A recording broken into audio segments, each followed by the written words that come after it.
Hi guys, and welcome to Boring History for Deep Rest. Tonight we stand together on a narrow strip of frozen shoreline where the sea breathes in slow, smoky sighs, and the wind smells faintly of salt and pine tar. You feel the cold first in your fingertips, then in your teeth, and finally somewhere deeper that is harder to name. A longship rocks gently beside the timbered jetty, its curved prow rising and falling like a patient animal waiting to be fed distance and danger. Somewhere behind you a dog barks once, then gives up as if even sound prefers to stay indoors tonight.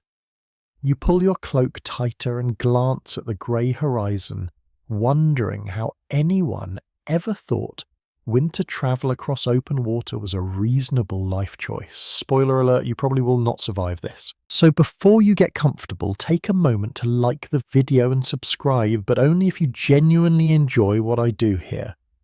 And while you're settling in, tell me where you are listening from and what time it is there. I always like imagining these quiet stories drifting across different continents and clocks. Now dim the lights, you turn back towards the harbour, and watch the crew move with a calm that seems almost theatrical. Men carry bundles of wool, coils of rope, and sacks that smell faintly of dried fish and smoked meat. A few speak in low voices, but most communicate through gestures that look practiced enough to belong to a dance. One widely accepted historical fact is that Viking voyages rarely relied on chaos or blind courage alone.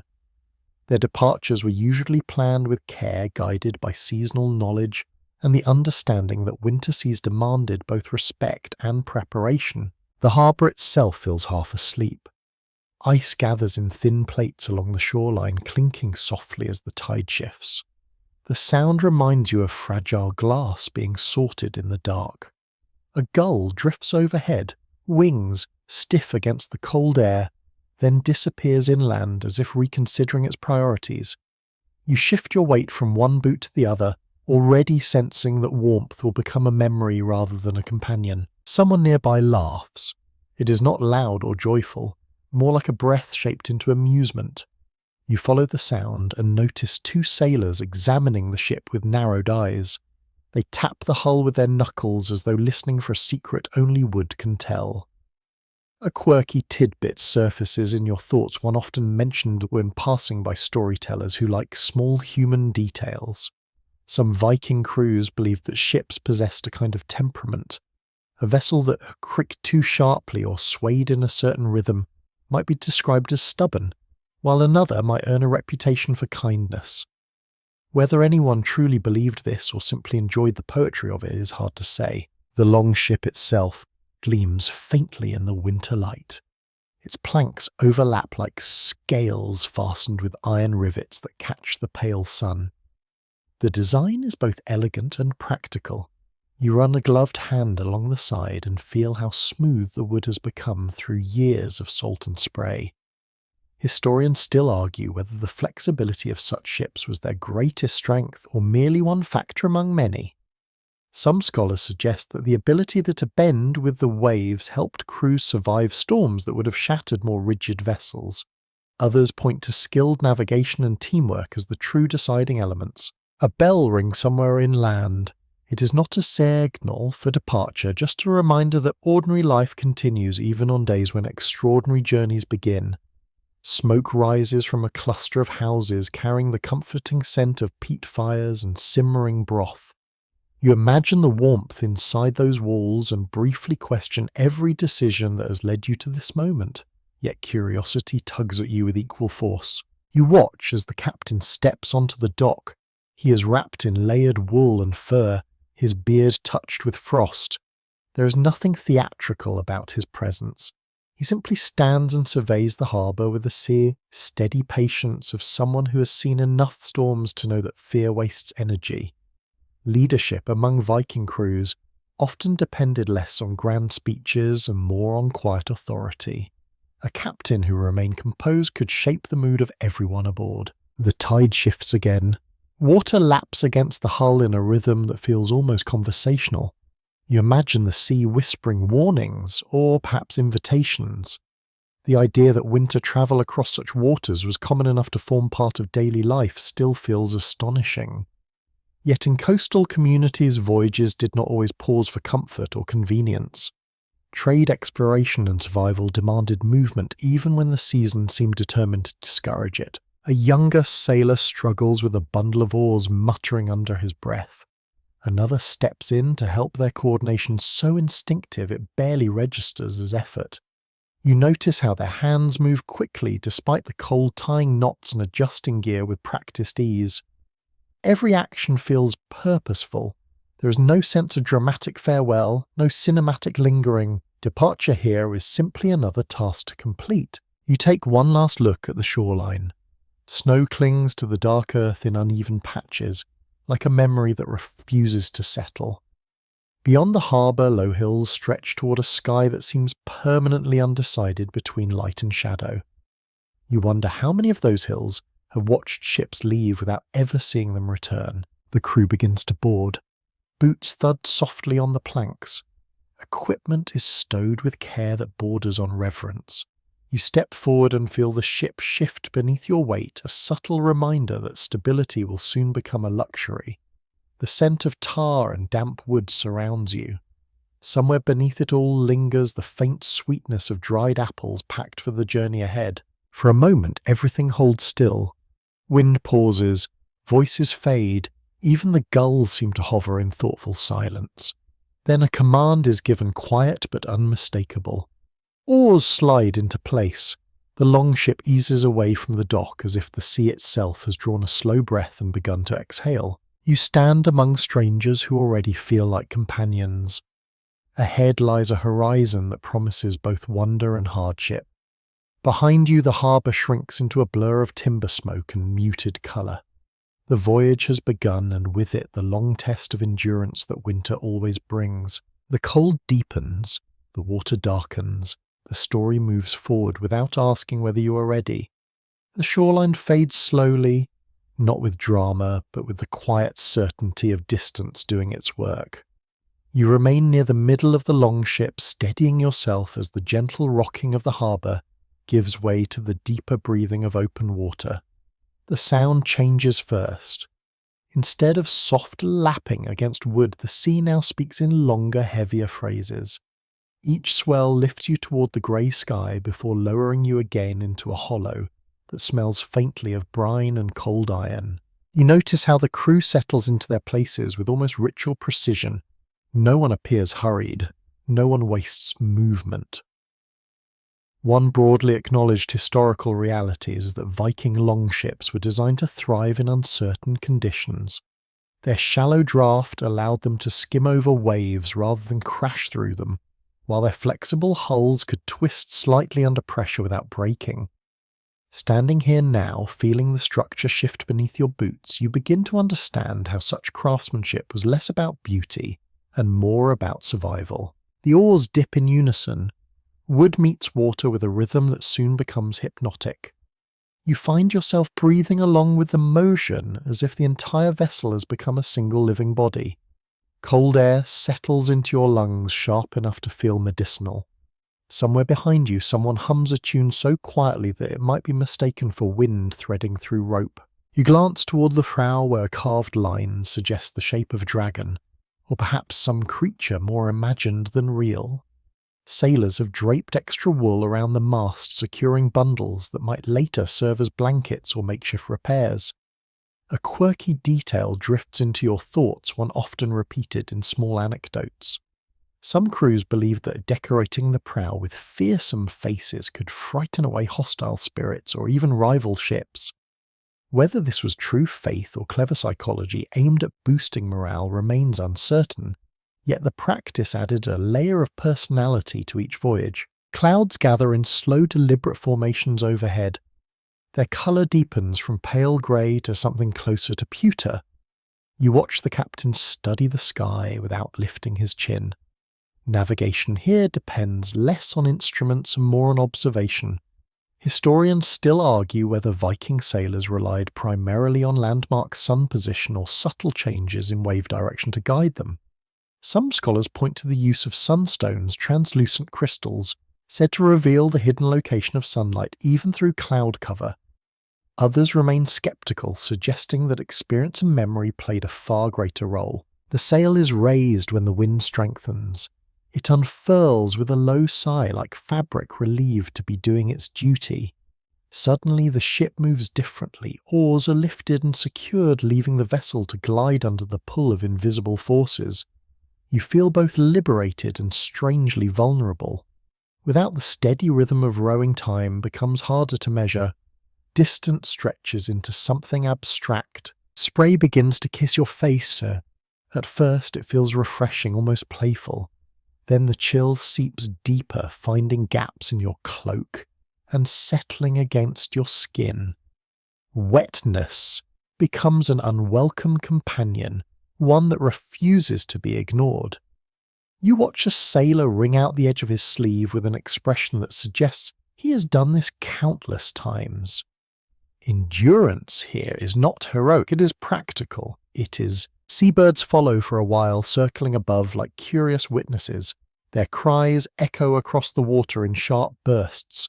One lands briefly on the sternhead, tilted as if judging your progress. A widely accepted historical observation notes that Viking crews often paid close attention to bird behaviour. The presence of certain species could indicate nearby land, while their sudden disappearance might signal deeper waters ahead. In this way, nature itself became part of the navigational toolkit. You shift your gaze toward the horizon. It no longer looks like a line, but rather a smudged boundary where sea and sky negotiate their differences. Light flickers across the surface in patches that seem to move independently of the waves. The sensation is oddly mesmerizing. You wonder how many sailors before you have stood in this same place, caught between fascination and unease. Conversation remains sparse. Words are saved for necessity. Instead, communication travels through glances, nods, and the occasional raised eyebrow. A young crewman passes you a strip of dried fish without ceremony. You accept it with gratitude that feels larger than the gesture deserves. Food at sea is never just nourishment. It is reassurance, proof that preparation has not been forgotten. The wind freshens, again tugging at the sail with more insistence. The longship responds by leaning slightly, carving a cleaner path through the water. You feel the shift in balance and instinctively brace yourself. This dance between vessel and element is constant.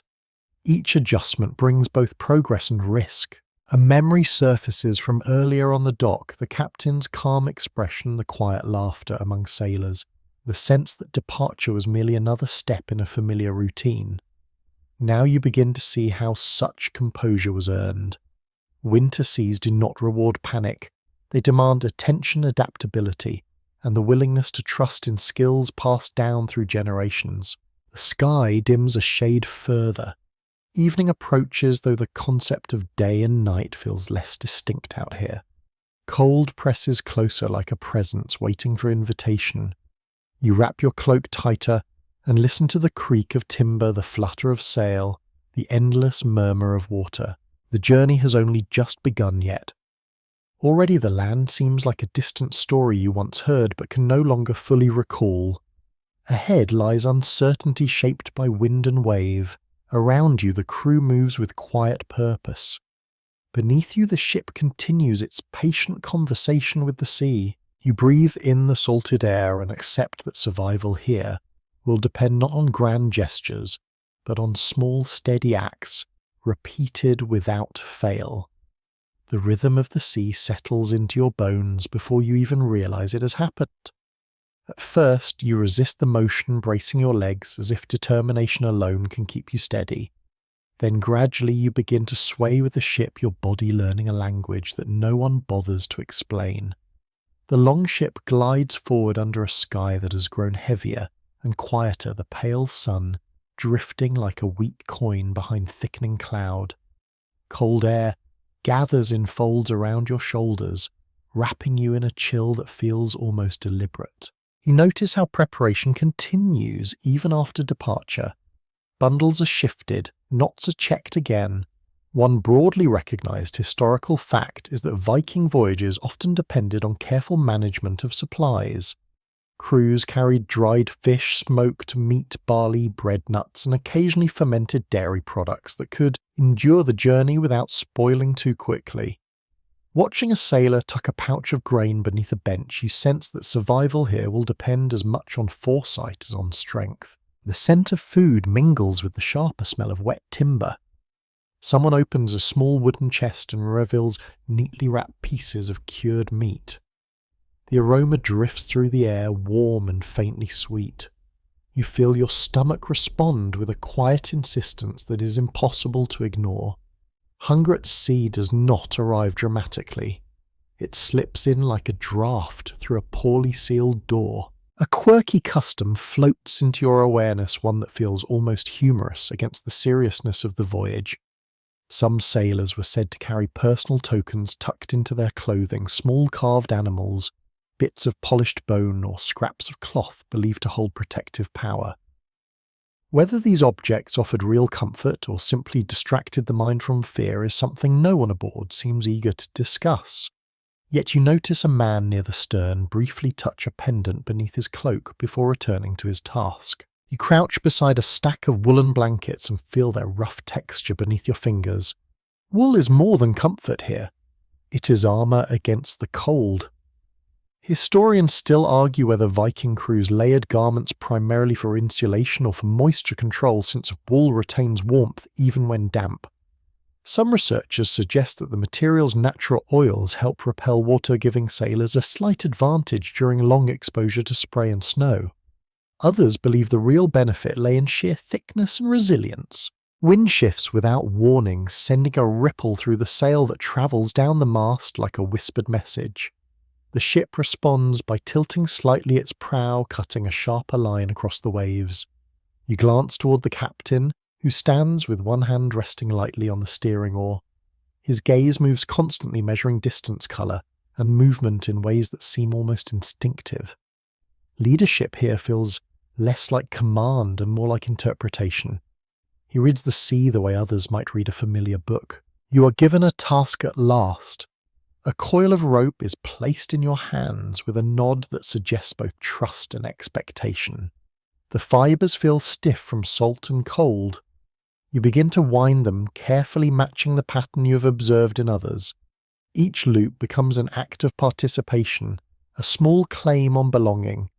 The ship no longer feels entirely foreign beneath your feet. Clouds thicken further, turning the light flat and indistinct. The horizon dissolves into a smear of grey upon grey. Without visual landmarks, time stretches into something difficult to measure. A young sailor counts strokes beneath his breath, using rhythm as a substitute for certainty.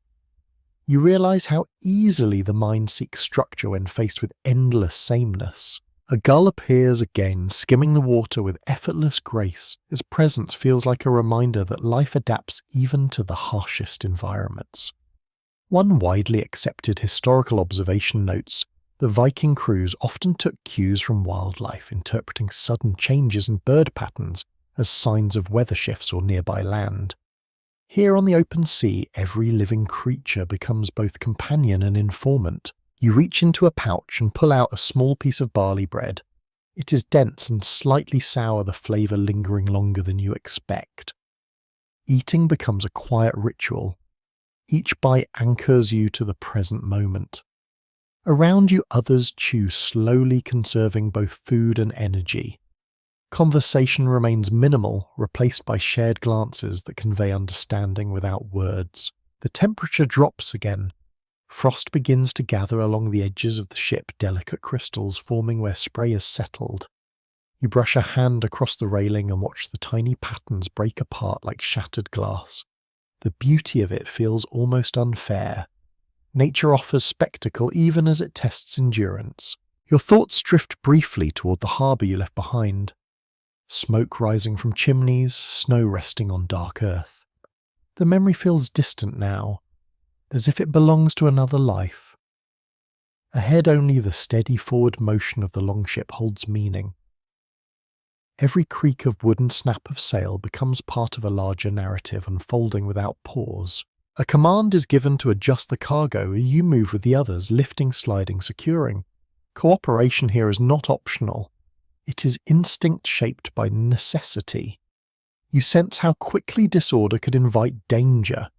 Balance must be maintained not only in the physical arrangement of supplies, but also in the fragile morale of the crew. Night begins to hint at its arrival long before the sun fully disappears. The sky deepens to a shade that feels both infinite and enclosing. You wrap yourself in wool and settle against the side of the ship, listening to the layered sounds of wind, water, and distant breathing. The voyage continues. Preparation remains an ongoing act rather than a completed one. With every passing hour, you understand more clearly that survival on winter seas depends on attention to detail, patience with discomfort, and the quiet determination to keep moving forward.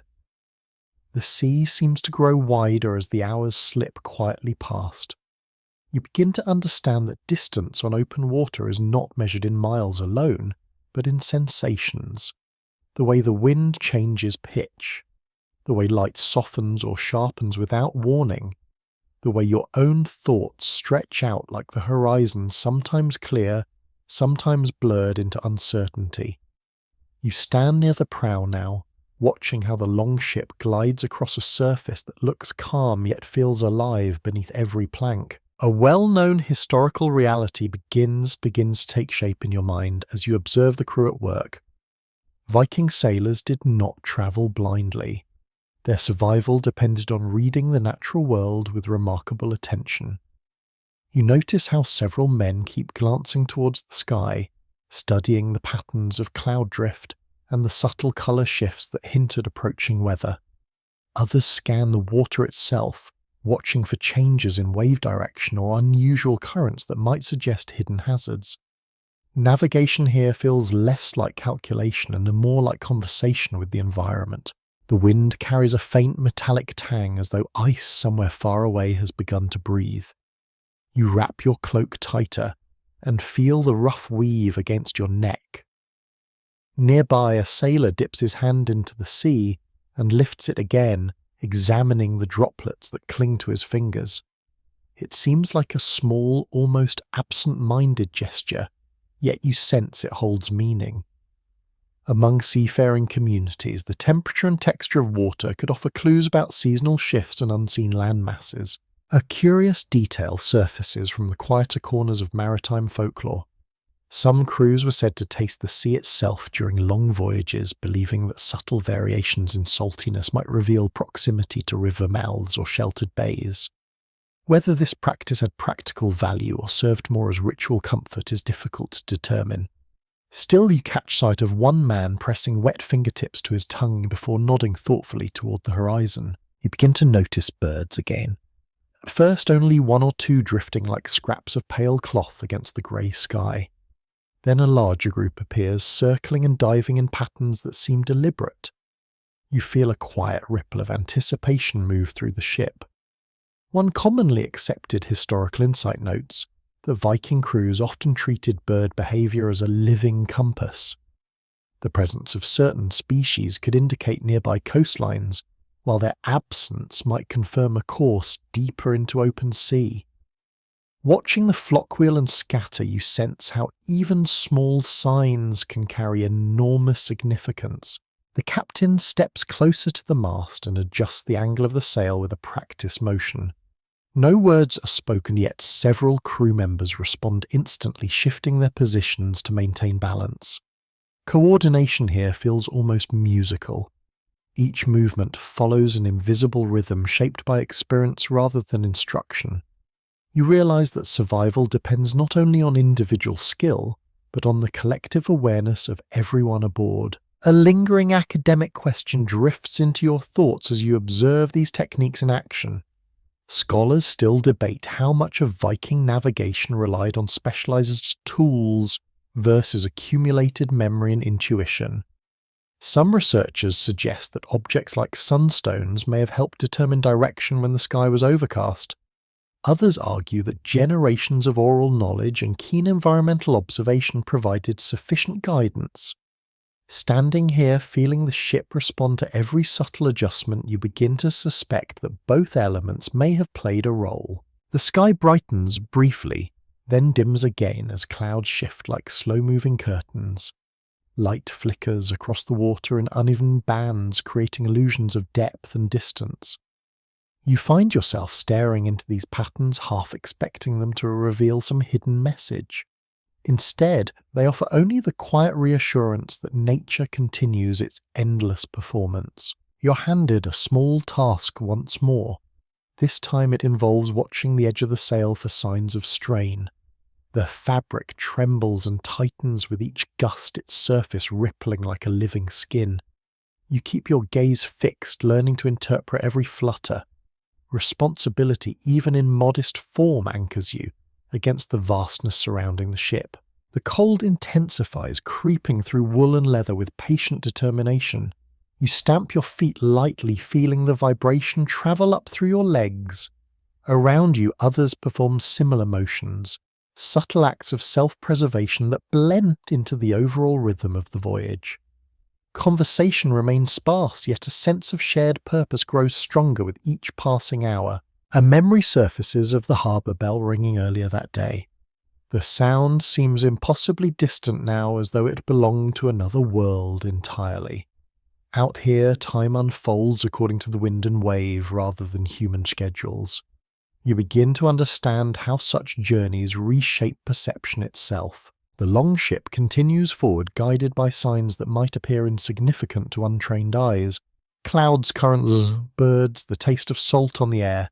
Each becomes part of a silent dialogue between crew and sea. You watch, listen, and gradually learn to trust this ancient language. Somewhere beyond the shifting horizon, winter waits with quiet determination. For now, the voyage remains steady. Yet you sense that the true tests of endurance are still gathering strength in the distance. The first real frost announces itself without ceremony. You notice it not as a dramatic transformation, but as a quiet tightening of the air. Your breath begins to linger in pale clouds before your face drifting upward and dissolving into the dim sky. The sea continues its slow rolling motion beneath the longship, yet everything feels sharper, now more defined. Even sound seems to carry differently, as if winter has decided to listen more closely. You wake from a shallow rest, the sensation of cold pressing against your cheek. The wood beneath you holds the night's chill with stubborn loyalty. Around you, shapes move through the grey half-light of early morning. Sailors stretch stiff limbs and pull cloaks tighter, their movements deliberate and economical. One broadly recognised historical fact is that Viking crews often travelled in harsh seasonal conditions because trade routes, raids and migrations did not always align with comfortable weather.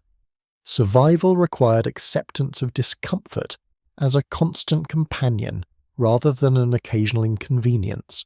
The sail hangs heavy with moisture. Frost has gathered along its edges delicate crystals, catching what little light filters through the cloud cover. You reach up to brush a hand against the fabric and feel how rigid it has become. The texture reminds you of thin ice forming on still water. Nearby, a crewman carefully loosens a knot, warming the rope with his breath before pulling it free. Every small task now demands extra patience. A curious fragment of maritime lore drifts into your awareness. Some northern sailors were said to chew bits of pine resin during cold voyages, believing it helped keep their mouths from drying and their spirits from sinking. Whether this practice offered genuine relief or simply distracted from the relentless chill remains uncertain. You watch one man gnaw thoughtfully on something dark and sticky, his expression calm despite the conditions. The sea changes colour as the day progresses. Where it once reflected muted shades of grey, it now deepens toward a colder blue that seems to absorb rather than reflect light. Waves grow steeper, their crests dusted with spray that freezes upon contact with exposed surfaces.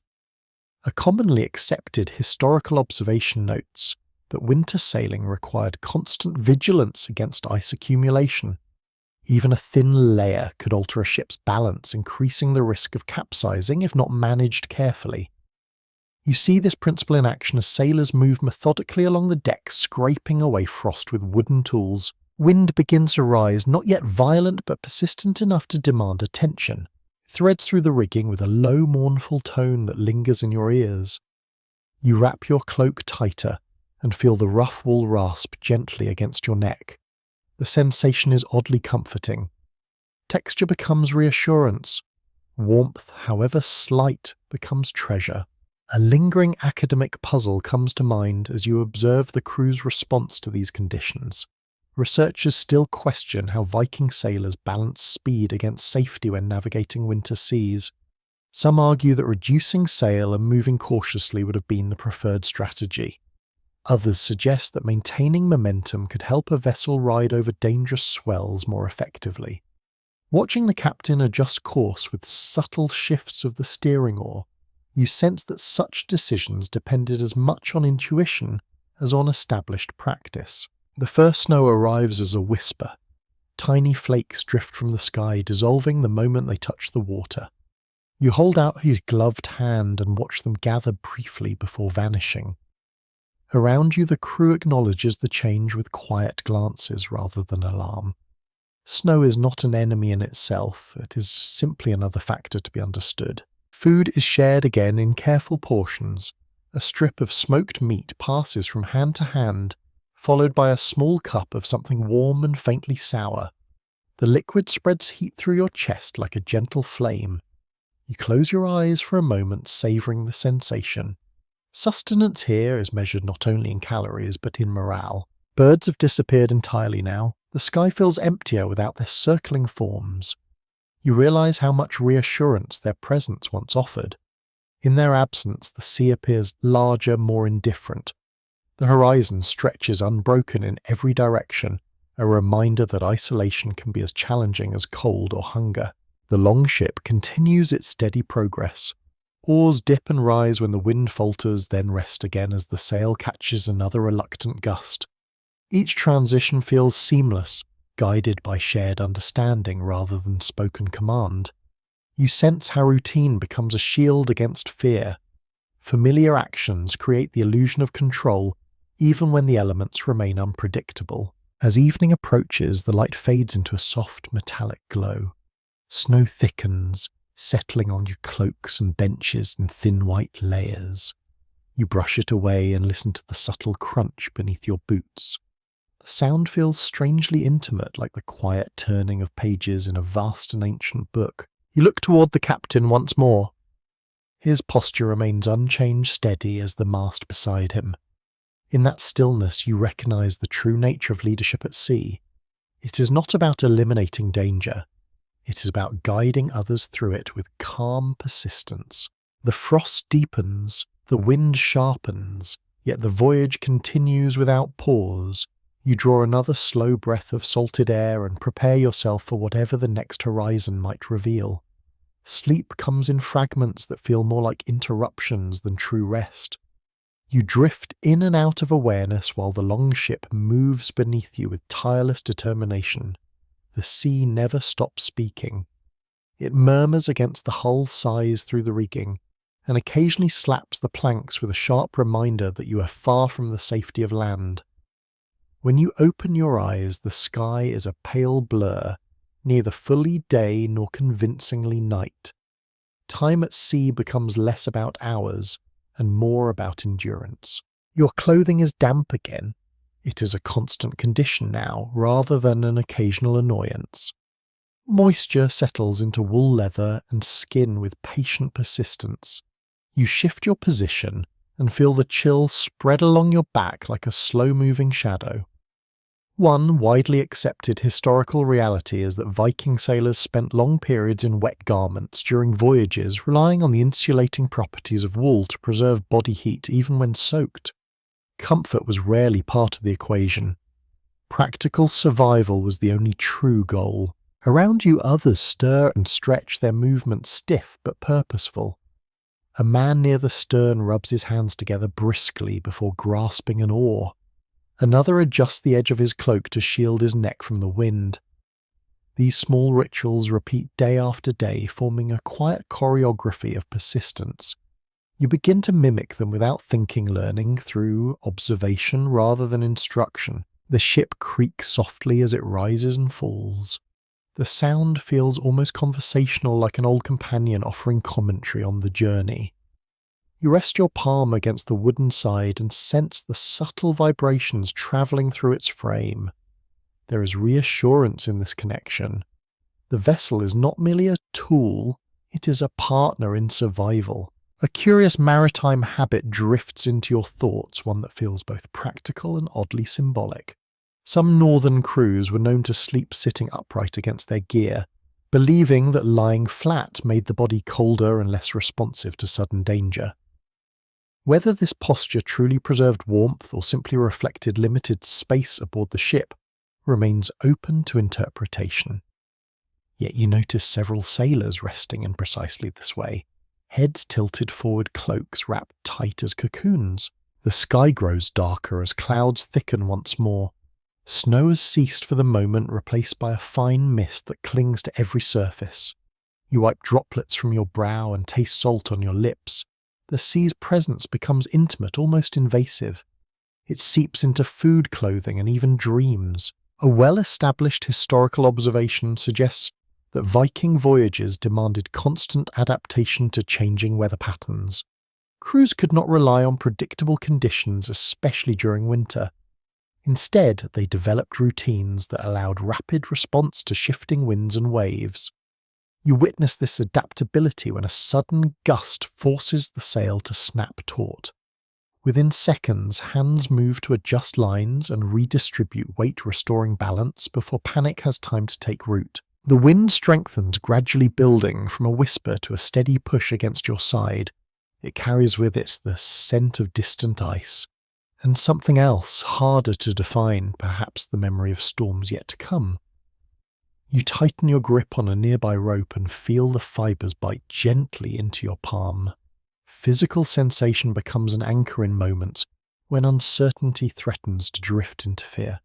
A lingering academic discussion comes to mind as you watch the crew's seamless coordination. Scholars still question how Viking sailors maintained morale during prolonged exposure to cold and fatigue. Some suggest that shared storytelling and song played a vital role in sustaining mental resilience. Others emphasize the importance of hierarchical discipline and clear expectations. Standing here among men who communicate more through action than words, you suspect the truth may lie somewhere between these perspectives. Food is passed around once again, though portions seem smaller now. You accept a handful of nuts and chew them slowly, savouring the faint sweetness. Hunger sharpens awareness. It also deepens appreciation for even the simplest nourishment. Nearby, a sailor chuckles quietly at some private thought, the sound brief yet warming in its familiarity. The longship pitches more noticeably as the swell grows. You widen your stance, instinctively adjusting to the rhythm. Balance becomes a skill learned through repetition rather than conscious effort. Each movement of the vessel teaches your body something new about gravity, momentum, and trust. Evening settles with little ceremony. The sky fades to a muted slate and the sea reflects this subdued palette in endless variations of grey. You wrap yourself in wool and lean against a bundle of gear, allowing your eyes to close for a moment. Rest remains shallow, but it is enough to restore a fragment of strength. You listen to the breathing of those around you, the soft rustle of fabric, the distant cry of wind threading through rope. In this shared vulnerability, you begin to sense a quiet bond forming among the crew. Survival at sea is never an individual achievement. It is a collective act repeated hour after hour. The cold deepens as night approaches. Dampness lingers, fatigue whispers its familiar invitation. Yet the voyage continues steady and unyielding. You draw another slow breath and prepare to face whatever darkness lies ahead, knowing that endurance is built not from grand gestures, but from countless small decisions to keep going. You sense the change before you can name it. The air grows heavier as though the sky itself has decided to lean closer and listen. Wind that once moved in playful bursts now flows with a steadier, more deliberate intention. The sea beneath the longship feels different too.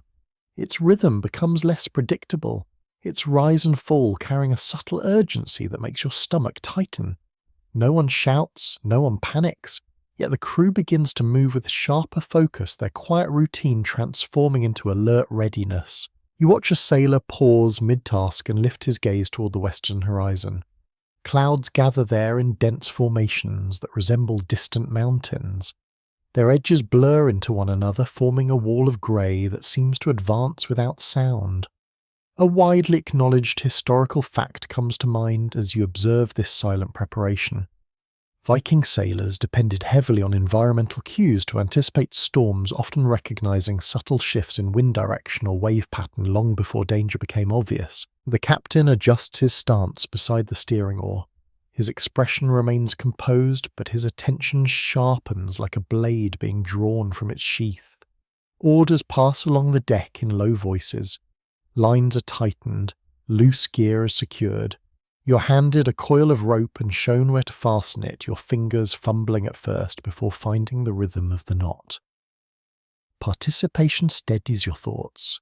Action replaces uncertainty.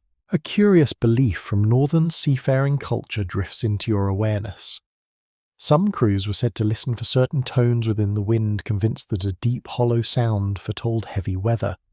Whether this idea stemmed from superstition or from generations of careful observation is difficult to determine. Still, you notice several sailors tilting their heads slightly as if trying to hear something hidden within the rising gusts. The sea darkens further. Waves grow taller, their crests curling like clenched fists. Spray lashes across the deck with increasing force, stinging your face and soaking your cloak anew. You blink against the salt and taste bitterness on your lips. The longship responds by lifting higher and dropping more abruptly, its timbers groaning in low protest. Yet there is strength in that sound. It speaks of resilience rather than weakness. A commonly accepted historical insight notes that Viking vessels were designed to flex under pressure rather than resist it outright. This adaptability allowed them to survive conditions that might have shattered more rigid ships. Feeling the deck shift beneath your boots, you begin to understand how engineering and experience intertwine to create endurance. Wind rises again, this time with unmistakable intent. The sail snaps taut, straining against its bindings. Hands move swiftly to reduce its spread, folding sections inward, to lessen the force pulling at the mast. Coordination here feels instinctive, shaped by countless voyages and shared understanding. You are guided to brace yourself near the centre of the ship where balance is easiest to maintain. A lingering scholarly discussion surfaces as you watch these preparations unfold. Researchers continue to debate how early sailors distinguished between manageable storms and those that demanded immediate retreat. Some argue that visual cues such as cloud formation provided clear warnings. Others suggest that subtle changes in air pressure and temperature, felt rather than measured, played an equally important role. Standing here now, you sense that knowledge at sea often arrives through sensation rather than analysis. Snow begins again, heavier than before. Flakes strike your face with surprising force, carried sideways by gusts that seem determined to erase all sense of direction. The horizon disappears entirely. Sea and sky merge into a single restless expanse. You cling to a rope and focus on the sound of the captain's voice cutting through the wind, steady and unwavering. Fear whispers at the edges of your awareness. It is not dramatic. It does not shout. Instead, it lingers like a shadow waiting for the right moment to grow. You push it aside by concentrating on immediate tasks. Secure this line, shift that bundle, keep your footing. Survival here depends on narrowing attention to what can be controlled. The longship surges forward as a larger wave lifts its prow. For an instant you feel weightless, suspended between sea and sky.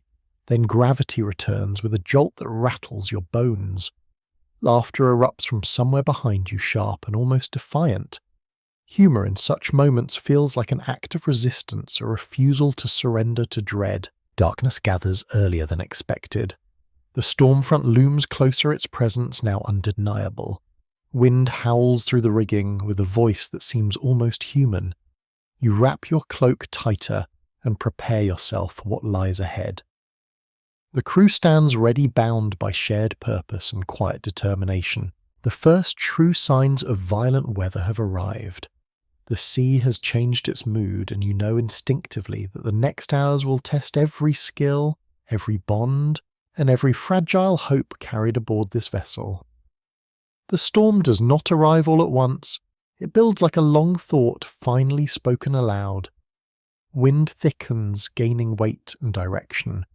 Waves that once rolled with measured confidence now surge upward in restless swells, their peaks torn into pale foam that scatters across the deck like shattered lace. You feel the change in your legs before you fully see it. Balance becomes harder to hold. Every movement requires intention. The sea is no longer simply beneath you. It surrounds you with unmistakable authority. The longship climbs the steep wall of water, pauses for a heartbeat that seems suspended outside a tamle, then plunges downward with a force that steals your breath. Spray lashes your face. Cold bites at your cheeks with sudden intensity. Yet around you the crew moves with focused calm. Their expressions reveal concentration rather than panic. One broadly recognized historical truth is that Viking sailors often face severe storms during long voyages, especially when seasonal demands force travel into colder months. Survival depended on disciplined teamwork and an acceptance that the sea would never be fully tamed. You grip a rope that hums with tension. The fibers vibrate like a living thing, transmitting the ship's struggle directly into your hands. Somewhere behind you a voice calls out an instruction.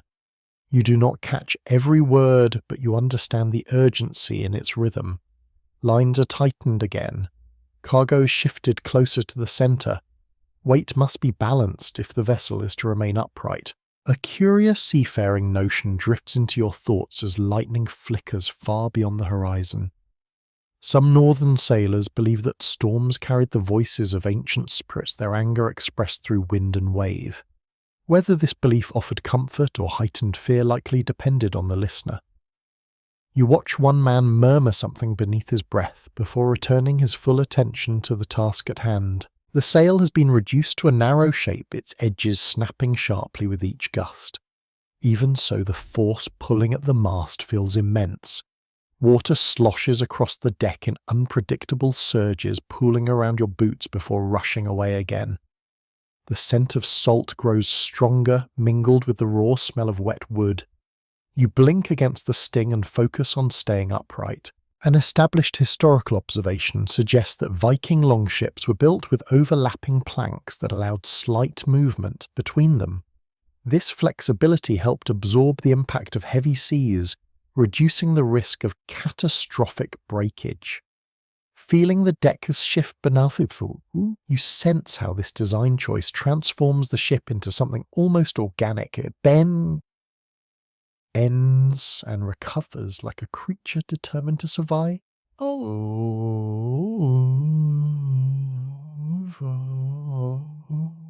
The sky darkens further, though it is not yet fully night. Snow and rain mingle in a chaotic dance that obscures all sense of distance. The horizon has vanished entirely. Sea and air merge into a single restless expanse. You begin to understand how easily direction can be lost under such conditions. A lingering scholarly question surfaces as you watch the captain steer through the turmoil. Researchers still debate how early navigators maintained orientation during violent storms when visual cues disappeared. Some propose that memory of prevailing winds and currents guided decisions, even in near blindness. Others suggest that instinct shaped by experience played an equally vital role. Observing the steady movements of the steering oar, you suspect that knowledge at sea often resides in muscle and intuition rather than conscious calculation. A massive wave strikes the side of the ship with a sound like thunder. For a moment, everything tilts at an alarming angle. You cling to the rope and feel your heart pound against your ribs. Then the longship rights itself, shedding water in a cascade that glitters briefly before dissolving into darkness. Relief passes through the crew like a silent signal. No cheers follow, only renewed focus. Your hands grow numb despite the friction of work. You stamp your feet to restore sensation, feeling the deck shudder beneath each step. Nearby, a sailor grins at you through windblown hair, his expression fierce and oddly reassuring. In such moments, courage feels less like fearlessness and more like stubborn persistence. Lightning flashes again, illuminating the storm's vast architecture. Towering clouds loom overhead, their edges glowing for an instant before sinking back into shadow. The sight is both terrifying and beautiful. Nature reveals its grandeur even as it threatens your safety. You draw a breath that tastes of cold metal and distant snow. Time loses meaning as the struggle continues. Minutes stretch into what feels like hours, yet the crew maintains its rhythm. Bailing water, adjusting lines, holding course as best they can. Each action becomes part of a larger effort to remain afloat in a world suddenly turned hostile. You realize that survival here is not about defeating the storm, it is about enduring it. The longship surges forward again, guided by hands that refuse to surrender. Around you, wind roars and waves crash. Within you, determination grows quietly, shaped by the necessity rather than choice. The sea has revealed its violence. The night promises more. Still the voyage presses on, carried by the fragile yet unbreakable will of those aboard. The storm settles into a relentless rhythm that feels almost methodical. You stop expecting sudden drama and begin to understand that danger at sea often unfolds through repetition. Wave after wave rises from the darkness, each one demanding attention, strength, and patience. The longship no longer glides so much as wrestles its way forward, climbing and falling with stubborn determination. Your muscles ache from gripping ropes and bracing against the deck, yet you continue because stopping would mean surrendering to the cold, the water, and the growing weight of exhaustion. The command to bail comes again, though no one truly stopped. Wooden buckets move in steady circulation, scooping icy water from the ship's belly and flinging it back into the sea that sent it. The action becomes almost hypnotic. Lift, turn, throw. Lift, turn, throw. One broadly accepted historical fact is that Viking crews relied heavily on manual bailing to survive heavy weather, since their vessels lacked enclosed decks and could take on significant amounts of water during storms. Watching the relentless effort around you, you realize that survival is not a single heroic act, but 1,000 small ones performed without hesitation. Your hands throb with cold. Fingers stiffen until even the simplest knot feels like a puzzle. A sailor beside you mutters his encouragement in a tone that sounds more like a reminder to himself. Together you continue the task, your movements gradually synchronizing. Cooperation here is instinctive, shaped by necessity rather than choice. A curious detail from maritime tradition drifts into your awareness as you pause briefly to catch your breath. Some seafarers believe that rhythmic chanting while working could help coordinate effort and steady the mind during crises. The words themselves were less important than the shared cadence. You notice a low murmur spreading among the crew now, not quite a song, yet enough to create a sense of unity amid chaos. The captain calls for a slight adjustment, of course. The steering oar shifts its long blade, cutting through turbulent water with deliberate care. You watch how the ship responds, angling itself to meet the waves at a safer approach. An established historical observation suggests that experienced sailors often steer diagonally across heavy swells rather than facing them head-on. This technique reduced the risk of being overwhelmed by the full force of impact. Feeling the change beneath your feet, you sense how knowledge shaped by generations becomes a quiet ally in moments of crisis. Spray freezes on your eyelashes, blurring your vision until you wipe it away with a gloved hand. The wind howls louder now, threading through rigging and sail with a voice that seems almost alive. Yet amid the noise, you begin to detect patterns. Gusts rise and fall like breathing. Waves follow a rough sequence. Recognizing these rhythms brings a fragile sense of control. A lingering scholarly discussion surfaces as you struggle to keep pace with the relentless work. Researchers still debate how Viking crews balanced physical endurance with strategic rest during prolonged storms. Some propose that rotating tasks allowed brief recovery without compromising safety. Others suggest that the urgency of survival often overrode such structured approaches. Observing the crew's movements, you suspect that adaptability mattered more than strict planning. When fatigue threatened to overwhelm one sailor, another stepped in without ceremony. Water surges across the deck, again colder than before. It soaks through layers of wool and leather, stealing warmth with ruthless efficiency. You grit your teeth and continue bailing your breath, forming ragged clouds that vanish instantly in the wind. The longship creaks but does not falter. Its flexible frame absorbs the punishment, bending and recovering with each assault. Lightning flashes somewhere behind thick clouds, casting brief silver light across the churning sea. For an instant you see the vastness surrounding you, wave upon wave stretching into darkness. The sight is humbling. You realize how small this vessel truly is, how fragile human effort can appear against nature's immense power. Yet the crew persists, refusing to yield. A bucket slips from numb fingers and clatters across the deck. You retrieve it quickly, embarrassed by the lapse. A hand claps your shoulder in reassurance before passing another task your way. There is no time for shame here, only forward motion, only survival. Gradually the rhythm of bailing becomes part of you. Your body adjusts to the strain, finding strength you did not know you possessed. Fear transforms into focus. Each successful scoop of water feels like a quiet victory. Around you, others share this determination. Eyes meet briefly in silent acknowledgement. The storm shows no sign of ending. Wind continues its relentless assault. Waves crash and retreat with tireless energy, yet the longship remains afloat, guided by hands that refuse to surrender. You take another breath of cold, salt-laden air and prepare to continue the struggle. Somewhere beyond the darkness, calmer seas may still exist. For now, survival depends on staying present within the storm's unyielding embrace. Your hands no longer feel like part of you. They move because they must not, because sensation guides them. Fingers grasp rope and wood through a dull awareness that seems borrowed rather than owned. Cold has worked its way beneath wool and skin, settling into muscle with quiet persistence. You stamp your feet and flex your arms, searching for warmth that arrives only in fleeting pulses. The storm continues to circle the longship like a restless animal, testing every seam and joint. You notice how the crew adapts without complaint.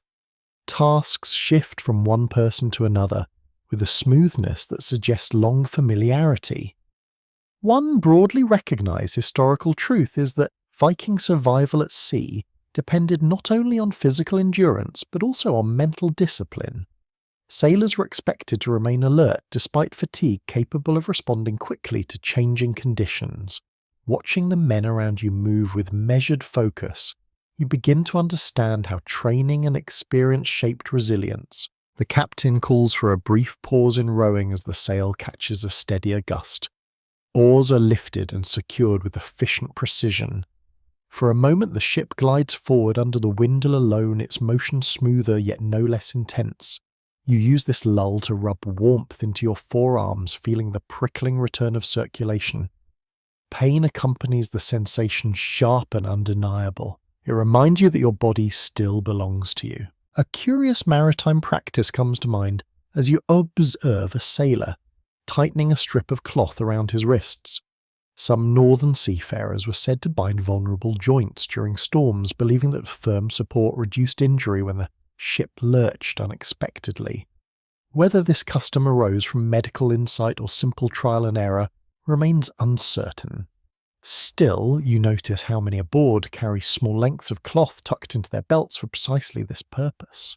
The sea continues its relentless rise and fall. Waves slam against the hull with deep resonant thuds that echo through the deck. Yet within this chaos, you begin to perceive a strange steadiness. The longship flexes, responds, recovers. An established historical observation notes that the design of such vessels allowed them to ride the contours of heavy seas rather than resist them outright. Standing here now, feeling each movement ripple through your legs, you sense how engineering and instinct combine to sustain progress. Snow returns in sudden bursts, swirling through the air like torn fragments of cloud.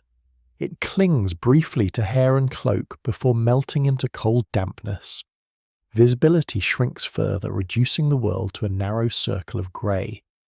You focus on the tasks immediately before you trusting that others will do the same. Collective awareness replaces individual certainty. A lingering academic question surfaces as you watch the crew's unwavering concentration. Researchers still debate how early sailors maintained cognitive clarity during prolonged exposure to extreme conditions. Some suggest that habitual routines provided psychological anchors preventing panic from taking hold. Others argue that strong social bonds and shared responsibility played an equally significant role. Observing the silent coordination unfolding around you, you suspect that both factors intertwine. Food is distributed once more, though appetite feels distant. You accept a small portion of dried meat and chew mechanically, the flavour barely registering. Sustenance here becomes an obligation rather than pleasure. Energy must be preserved if the body is to withstand the storm's demands.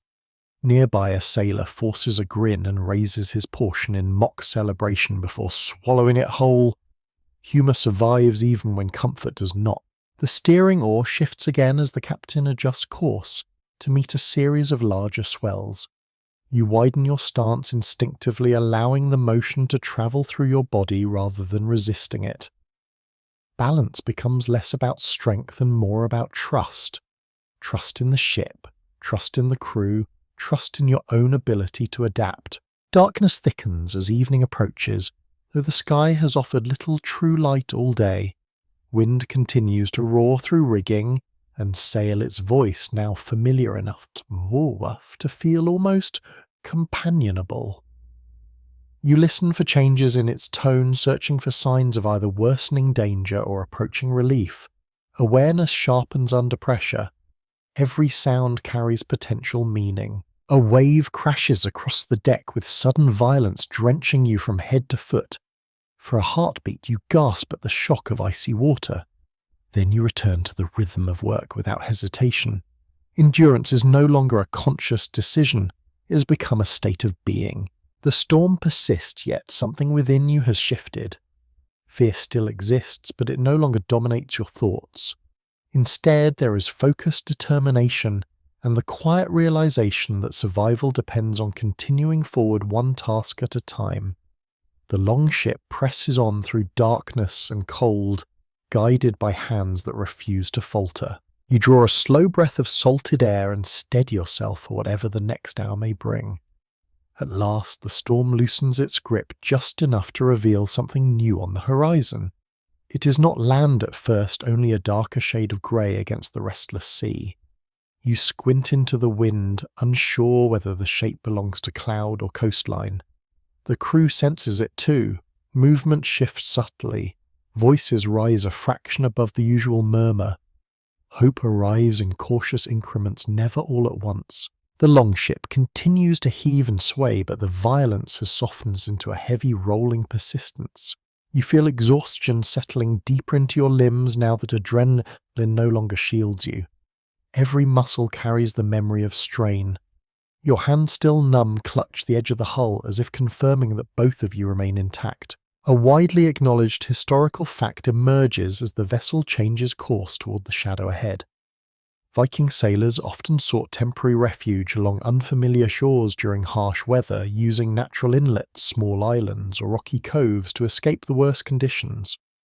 These landings were rarely comfortable or safe, yet they offered precious opportunities to rest, repair, and regain strength. Watching the captain guide the ship with renewed intent, you sense how such decisions balanced risk against necessity. The shape on the horizon sharpens gradually. Dark cliffs rise from the sea like folded wings, their surfaces streaked with pale frost. Snow gathers along narrow ledges where seabirds huddle against the cold. The sight feels both welcoming and ominous. Shelter may exist here, but so do hidden dangers. A curious coastal belief drifts into your awareness as the crew prepares for approach. Some northern sailors considered certain islands to be guarded by unseen forces requiring respectful silence or small offerings before landing. Whether these customs arose from genuine reverence or from practical caution toward unfamiliar terrain remains uncertain. Yet you notice how conversation aboard grows even quieter, as if acknowledging the gravity of arrival. The captain signals for oars to be lowered once more. Sail is reduced to prevent the wind from pushing the ship too close to jagged rocks. You join the others at the benches, gripping the smooth wooden handle and matching your stroke to the rhythm around you. The motion feels both reassuring and exhausting. Muscles protest, then obey. An established historical observation suggested that Viking crews relied heavily on their ability to maneuver quickly in confined coastal waters. Longships were designed to respond with agility, allowing sailors to navigate narrow channels and unpredictable currents. You feel this responsiveness now, as the vessel glides between rising swells, each adjustment precise and purposeful. Spray continues to freeze along the gunwales, forming fragile ridges that glint in dim light. You brush them away with the back of your glove, watching crystals scatter into the wind. The air smells different near land. Beneath the familiar saltiness lies a faint hint of stone and vegetation, subtle, yet unmistakable. A lingering scholarly discussion surfaces as you study the approaching cliffs. Researchers still debate how frequently Viking crews risked landing in unknown territory during winter voyages. Some argue that the necessity of survival outweighed concerns about potential hostility or resource scarcity. Others suggest that experienced navigators preferred to remain at sea unless absolutely forced ashore. Standing here feeling both relief and apprehension, you sense the complexity of such choices. The longship enters a narrow inlet where waves lose some of their strength. Water grows calmer though currents tug unpredictably at the hull. You widen your stance and focus on the captain's gestures, ready to shift weight or adjust stroke as needed. Around you faces appear drawn yet determined. No one mistakes this refuge for safety. It is simply a pause in the storm's relentless narrative. As the vessel glides closer to shore, you hear new sounds mingling with the sea's constant murmur. Wind rushes through crevices in the rock, producing low whistles that echo across the inlet. Snow crunches beneath boots when the first sailors step cautiously onto a narrow strip of frozen ground. The sensation of solid earth feels almost unreal after days of motion. You follow legs trembling slightly as they adjust to stillness. The cold here is sharper, less softened by the presence of water. Yet there is comfort in standing upright without bracing against waves.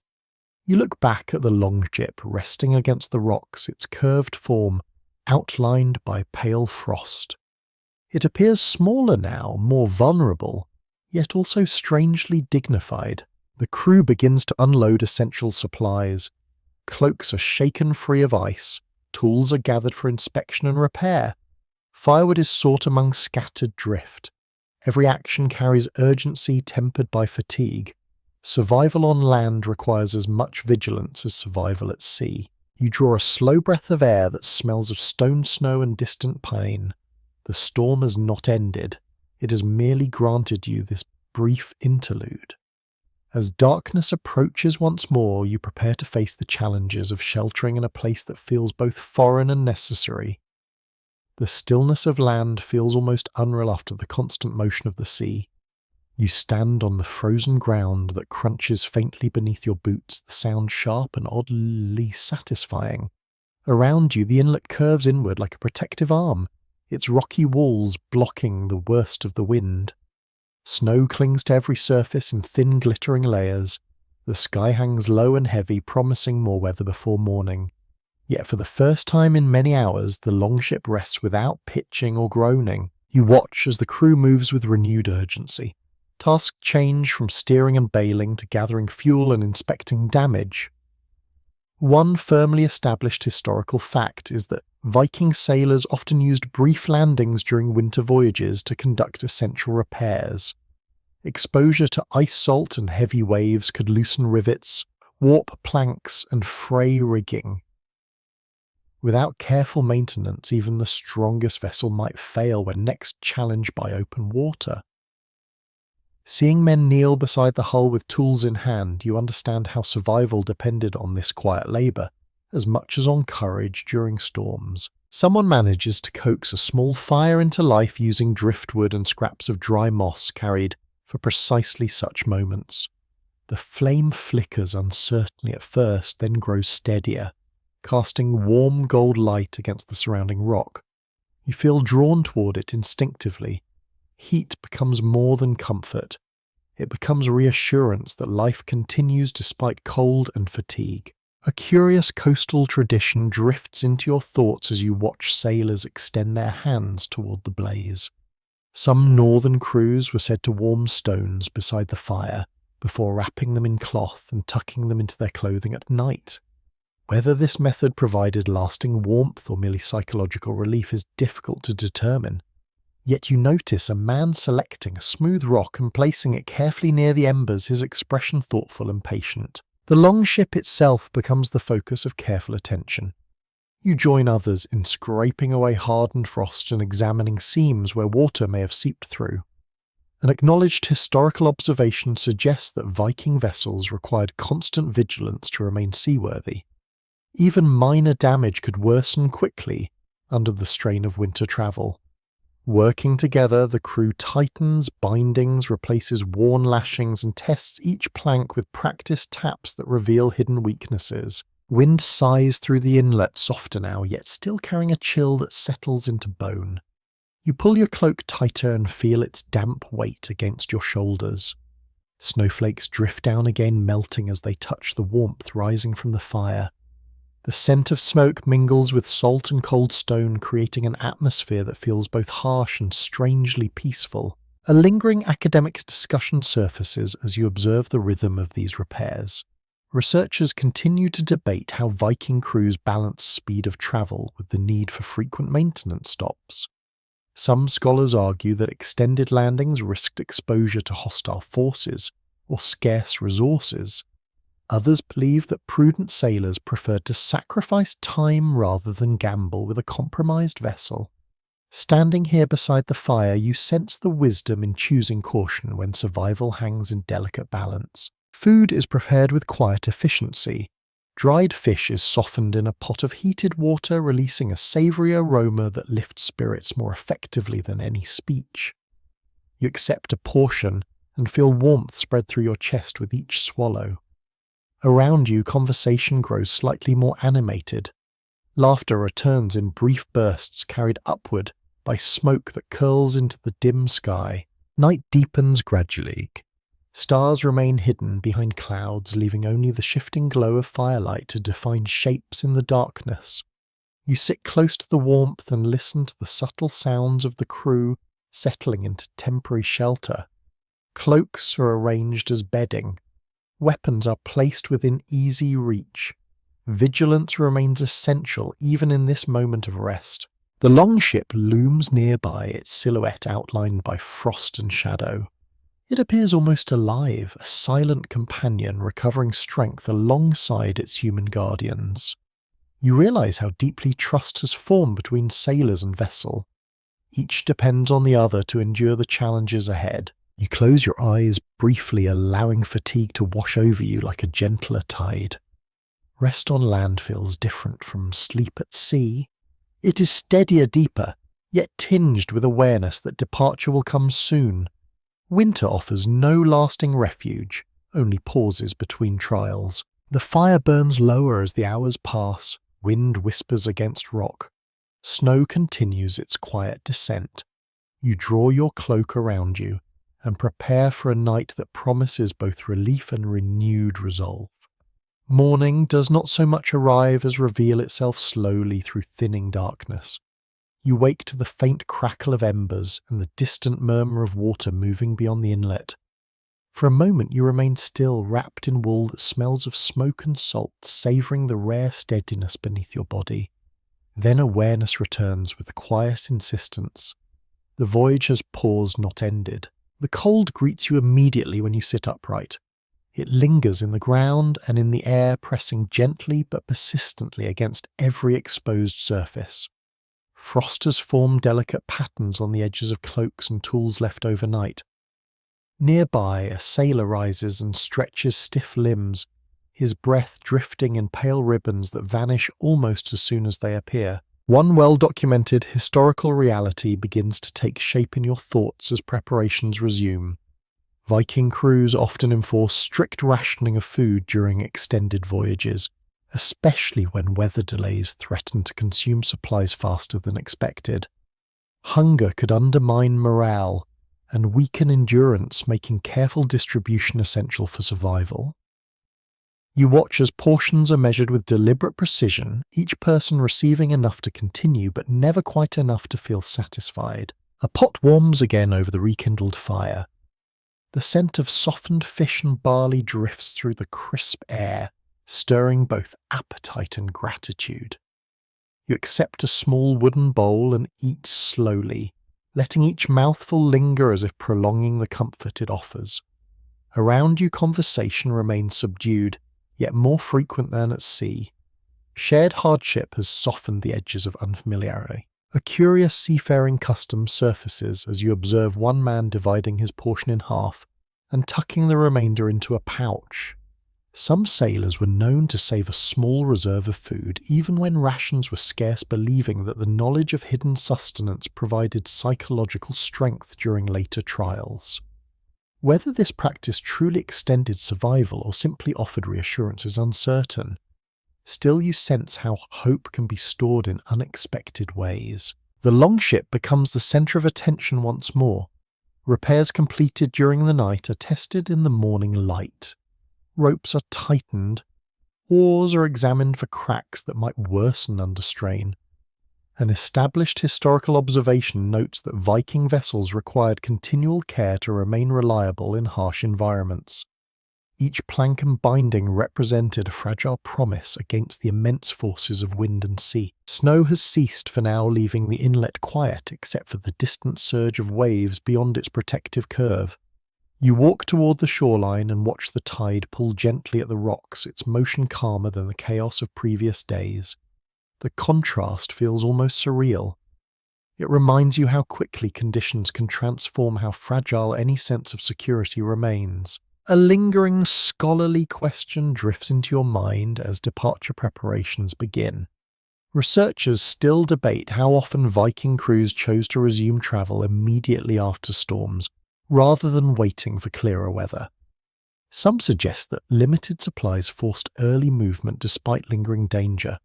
Others argue that experienced navigators preferred to seize moments of relative calm before new disturbances could arise. Standing here now, feeling both relief and apprehension, you understand the complexity of such decisions. The captain confers quietly with a few trusted sailors, their gestures indicating routes and timing. Leadership here involves balancing risk against necessity, reading signs that may remain invisible to less practiced eyes. You watch their exchange with growing respect. Survival at sea depends not only on strength but on judgment shaped by years of observation. Rations are secured, equipment is loaded, cloaks are shaken free of frost before being wrapped tightly around shoulders once more. You feel the familiar mixture of anticipation and dread as the moment of departure approaches. Land has offered brief comfort, yet its stillness also highlights the challenges that await beyond the inlet. You step aboard the longship and sense its quiet readiness. The vessel seems almost eager to return to motion, its curved lines designed for travel rather than rest. Others follow, taking their places with practiced efficiency. Oars slide into position. The fire is extinguished, its smoke fading into the pale sky, like a memory already slipping away. As the ship pushes gently away from shore, you glance back at the rocky refuge that sheltered you through the night. Snow glimmers along the cliffs, indifferent to your departure. Ahead, the open sea stretches once more vast and uncertain. Hunger remains, fatigue lingers, yet determination has taken root in ways you did not expect. The voyage continues, guided by discipline, shared purpose, and the quiet resolve to endure whatever winter still intends to reveal. The inlet disappears behind you with surprising speed. One moment the rocky walls still feel close enough to touch, and the next they dissolve into a grey memory swallowed by distance. The sea opens again in all directions, vast and indifferent. You take your place among the crew with a steadiness that would have seemed impossible only days ago. The rhythm of departure has become familiar. Motion feels natural. Stillness already feels like an interruption. Wind greets the longship with a cold but measured push. It is not the wild fury of the recent storm, yet it carries a quiet authority that demands respect. The sail rises once more, catching the air with a soft, weary sigh. You feel the vessel gather momentum beneath your boots, its forward glide both reassuring and unsettling.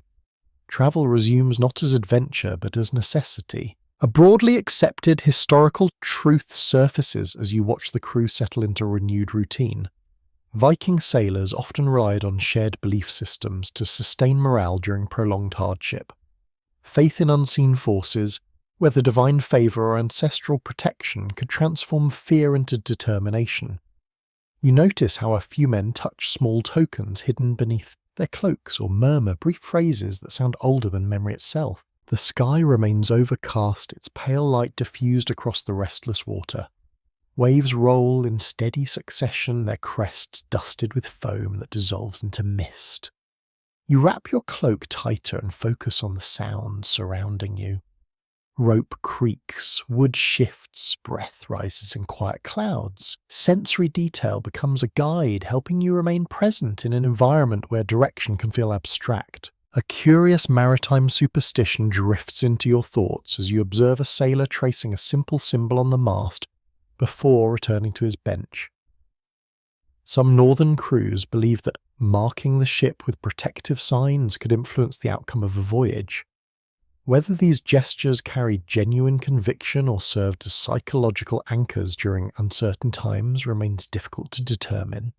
Still, the act itself reveals how deeply belief intertwines with survival. The longship continues forward, its hull slicing through water with patient resilience. An established historical observation notes that such vessels combine speed with remarkable versatility, allowing crews to adapt routes according to shifting conditions.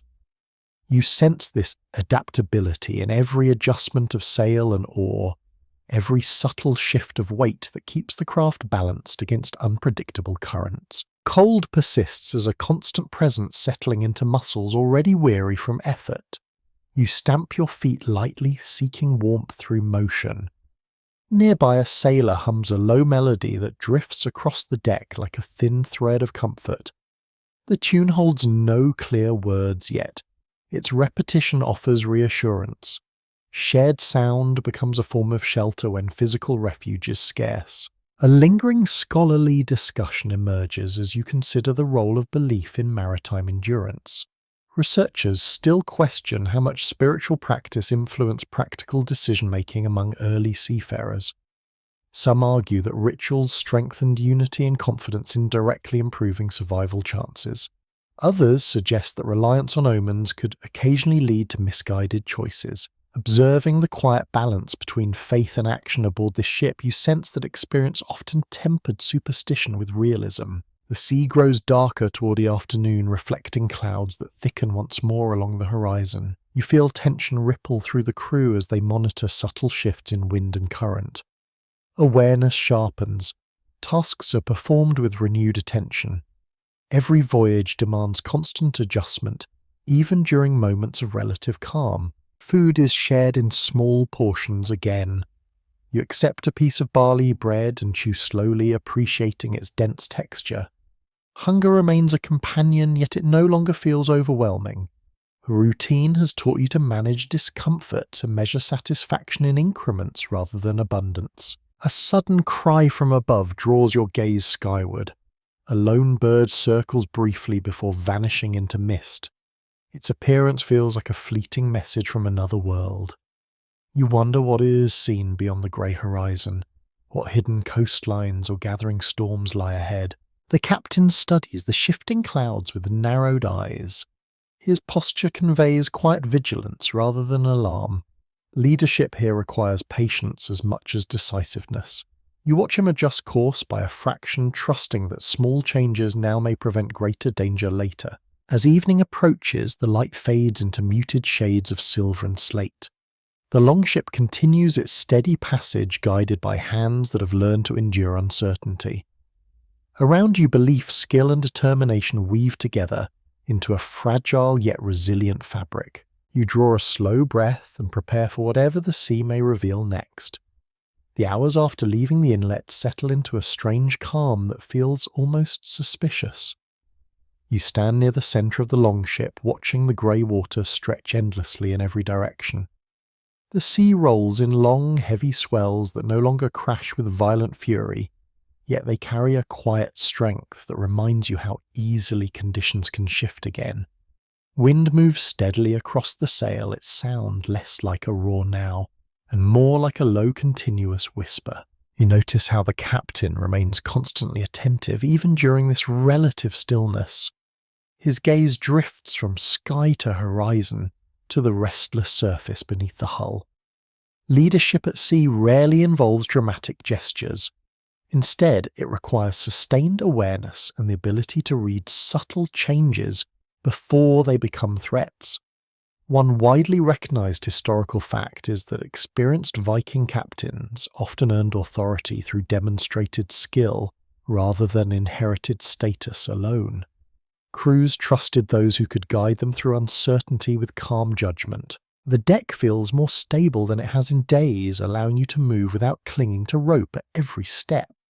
Yet fatigue lingers deep within your muscles, a reminder of recent struggle. You stretch your arms and feel joints protest with dull stiffness. Around you, others perform similar motions, quietly reclaiming a sense of physical control. Recovery begins in small increments. A curious seafaring tradition drifts into your thoughts as you observe the captain conferring with a younger sailor. Some northern crews were said to measure leadership not only by success in battle or navigation, but also by the ability to maintain harmony among men confined together for long voyages. Storytelling, shared tasks, and fair distribution of hardship could strengthen loyalty more effectively than strict command. Watching the easy exchange of gestures and brief smiles, you sense how trust forms gradually through consistent action. The sky brightens for a brief interval, revealing pale sunlight filtered through thinning cloud. Its warmth is faint, yet noticeable, brushing your face like a hesitant promise. You close your eyes for a moment, allowing the sensation to sink into memory. Such moments of light feel precious after prolonged darkness. An established historical observation suggests that Viking crews often use these calmer periods to review equipment and plan the next stages of travel. You see this process unfolding as ropes are inspected, again oars are lined neatly along the benches, and stored supplies checked for signs of spoilage. Preparation never truly ends. Each hour at sea demands renewed attention to detail. A lingering scholarly discussion surfaces as you watch the captain trace an invisible line along the horizon with his gaze. Researchers still debate how early navigators balanced instinctive decision-making with collective input from trusted crew members. Some argue that leadership remained firmly centralized to prevent confusion during crises. Others believe that experienced sailors contributed valuable perspectives that shaped course and timing. Observing the quiet consultations taking place around you, you suspect that effective command often blended both approaches. Birds return briefly in the afternoon, their distant cries carrying across the water like echoes from another realm. You feel a small surge of relief at their presence. Wildlife becomes a reassuring signal that the world still contains patterns beyond storm and struggle. One sailor points toward the flock and nods thoughtfully as though confirming a private prediction. Food is shared again with measured care. A handful of nuts, a strip of dried meat, a sip of cool water drawn from a tightly sealed skin. Each offering sustains both body and spirit. Hunger remains but no longer dominates your thoughts. Routine has transformed necessity into habit. The longship continues its patient progress, cutting through waves that glitter faintly beneath the subdued light. You sense how every movement of sail and oar reflects the captain's steady influence. Even silence becomes part of his leadership. He does not need to speak often, because his composure communicates more clearly than words. As evening approaches, clouds gather once more along the distant horizon. Wind shifts slightly, carrying a sharper edge that pricks your skin. Awareness spreads quietly among the crew. Tasks resume with renewed focus. Calm may be temporary, yet the lessons learned during recent storms remain vivid. You stand at the rail and watch the sea darken into deeper shades of blue and grey. Within you, determination grows alongside fatigue. Survival is no longer an abstract concept. It has become a daily practice shaped by discipline, cooperation, and the guiding presence of a capable leader. The voyage continues steady yet uncertain as winter's vast domain stretches endlessly ahead. The air grows sharper again as the afternoon fades, carrying a bite that feels different from ordinary cold. You sense it in the way your breath stings slightly when drawn deep into your lungs. Wind shifts direction with subtle unpredictability, tugging at the sail as though testing its resolve. The sea reflects this change in mood. Waves no longer roll in long even lines. Instead, they intersect and overlap, creating a restless pattern that keeps your balance in constant negotiation. Mist begins to gather along the water's surface, rising in thin veils that blur distance and depth. You peer ahead and find the horizon dissolving into pale uncertainty. Shapes appear and vanish within seconds, leaving you unsure whether you have glimpsed rock ice or simple illusion. One widely acknowledged historical reality is that winter sailing often meant confronting reduced visibility due to fog, snow, or freezing spray. Navigating through such conditions demanded heightened concentration and trust in collective awareness. The captain responds by adjusting course in small increments. His movements remain deliberate, guided by experience rather than urgency. Crew members shift positions accordingly, redistributing weight to keep the vessel steady. You notice how even minor adjustments ripple through the entire ship like quiet signals. Coordination becomes a language spoken without words. A curious fragment of seafaring lore drifts into your thoughts as you watch a sailor tie a small strip of cloth around the edge of his cap.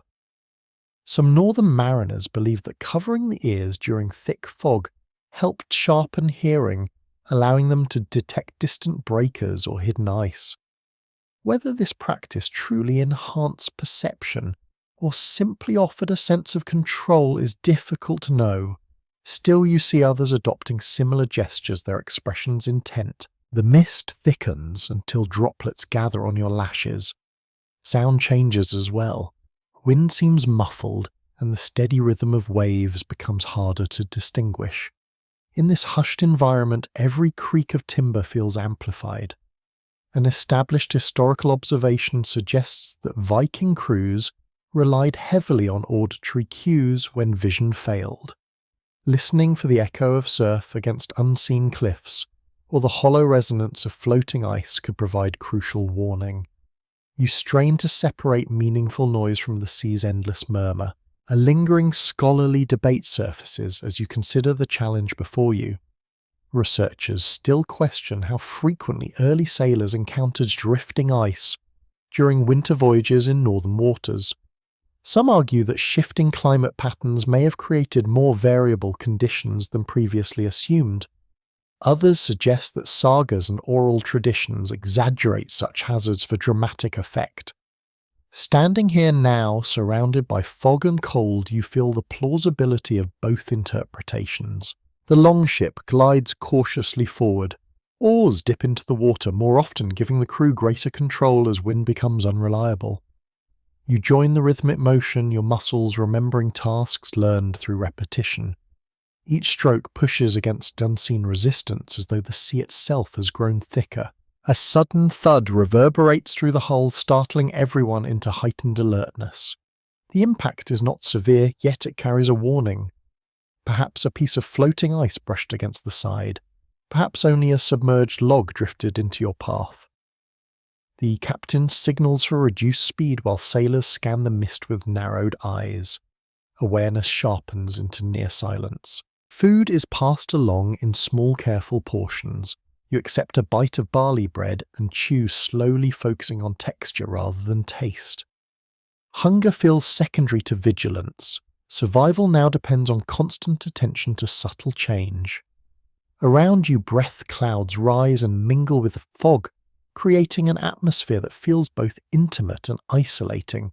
Birds are absent once more. Even their reassuring cries have retreated beyond this muted world. You find yourself listening for any sign of life beyond the ship, any hint that land or open water lies nearby. The absence of familiar signals heightens the sense of vulnerability. The captain pauses beside you briefly, his gaze fixed on the indistinct horizon. He says nothing, yet his presence steadies your thoughts.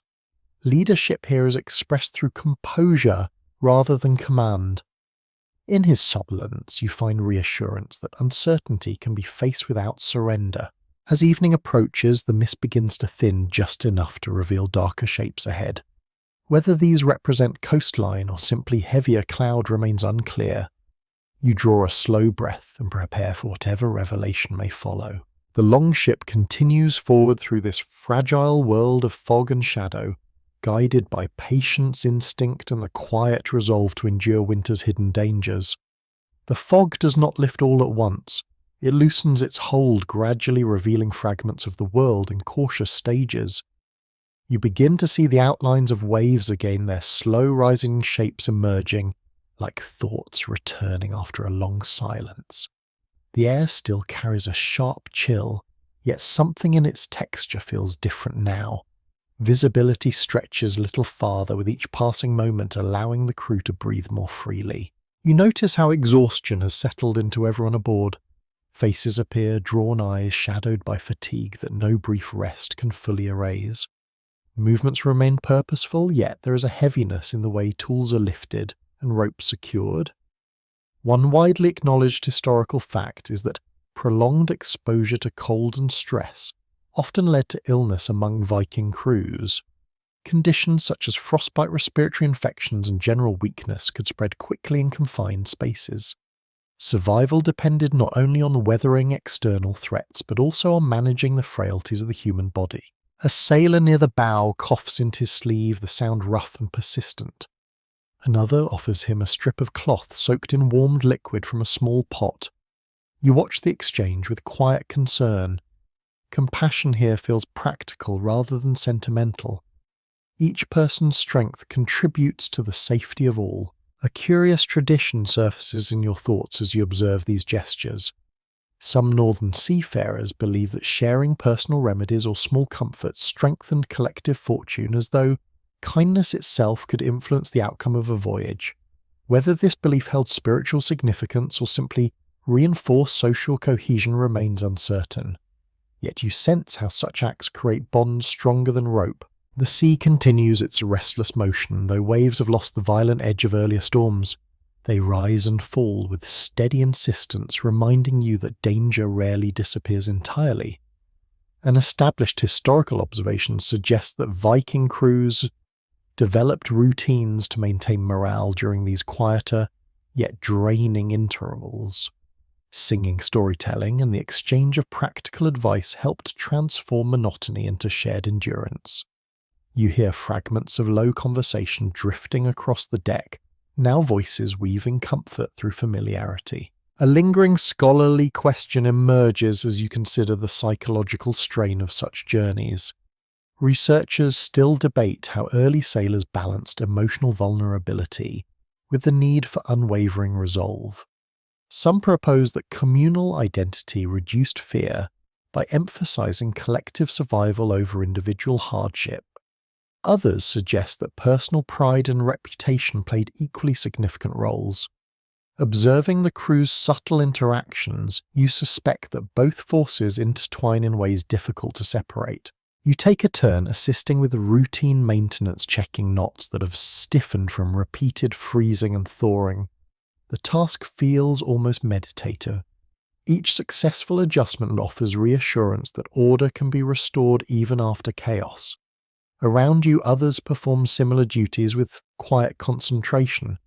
Work becomes a remedy against fatigue. The sky brightens slightly as afternoon light filters through thinning cloud. For a brief moment, the sea reflects muted silver tones that shimmer like distant promise. You pause to watch the effect, allowing your thoughts to wander beyond immediate concerns. Memory returns of warmer shores of smoke rising from hearth fires and laughter echoing across frozen fields. Such recollections feel both comforting and dangerous. Nostalgia can weaken resolve if indulged too deeply. Food is shared again with careful moderation. A handful of dried berries appears from a hidden pouch passed from one sailor to another with subdued delight. Their tart sweetness lingers on your tongue, awakening senses dulled by monotony. Small pleasures gain extraordinary value during long hardship. The captain walks the length of the ship, pausing beside each crew member in turn. His presence conveys quiet reassurance. Leadership during these moments involves more than navigation. It requires attention to morale, to the subtle signs of despair or renewed strength. You realize how survival depends on emotional balance as much as physical endurance. Evening approaches with gentle inevitability. The fog has retreated to distant patches, leaving the horizon visible once more. Stars begin to hint at their return behind thinning cloud. You wrap your cloak tighter and settle into the familiar rhythm of motion. The longship presses forward through calmer yet still demanding waters. Around you, the crew confronts fatigue, illness, and lingering fear with steady resilience. Winter's challenges continue, but so does the quiet determination to endure them together. The sea carries you onward with a motion that feels less hostile now, yet never entirely gentle. Long swells lift the ship as if reminding you that winter has not withdrawn its claim. Still, there is a subtle change in the air.